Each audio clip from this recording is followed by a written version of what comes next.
Hello, I'm Emmanuel Bach. I'm back with the 2-minute masterclass, and today it's Schubert Sonata in A for violin and piano, first movement.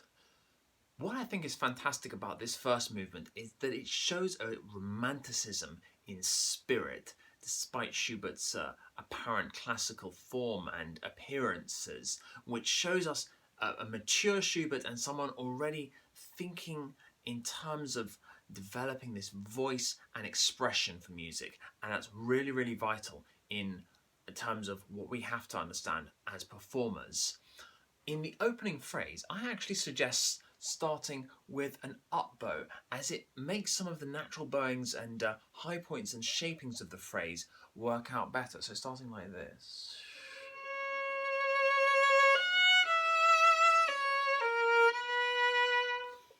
And as we go, although it stays piano for a little while, we need to try and create this sense of internal shaping of an inner kind of wonderful feeling and emotion and amorousness and a sense of love. It's, as I've said, quite romantic music. So an important aspect of our expression is, of course, the bow, and we need to work to find this super sustained, very singing, smooth sound.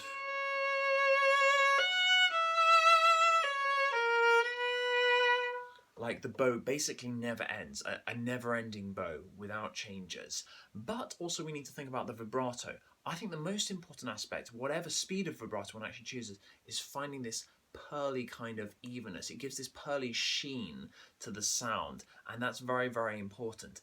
It tells us about Schubert being a lyricist. He was really interested in song. He had a huge output, much greater than Beethoven and others, and was really the great advancer of Lieder as a genre, and of course chamber music as well, and many other genres. But that's really important in this piece. So the lyrical aspect, consider trying different bowings, and the fingering which I use is starting off just in second position, and then extending onto second, and then first, and then sliding. So going into third position when we get to the F sharp, that allows us to slide and brings out the lyrical and expressive qualities of music. The slide, I think, is a tasteful vocal device that we can use and enhances the music. In the second subject, we need to ensure that we're always contributing, even when we're just marked piano, and I'm thinking especially when we're accompanying the piano here. And then this part, we need to really try to bring that out. It's like a bubbling energy, a river of life that springs out and spurts out above the piano. So we can really lean into the lower bit here.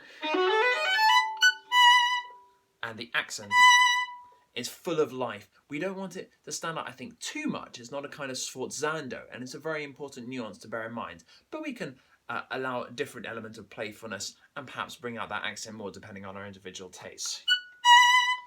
And that, I think, is one of the beautiful things about playing this Schubert Sonata. A lot of it is down to taste and sense of proportion and phrasing, like a lot of classical music, a very important element. That's all for today.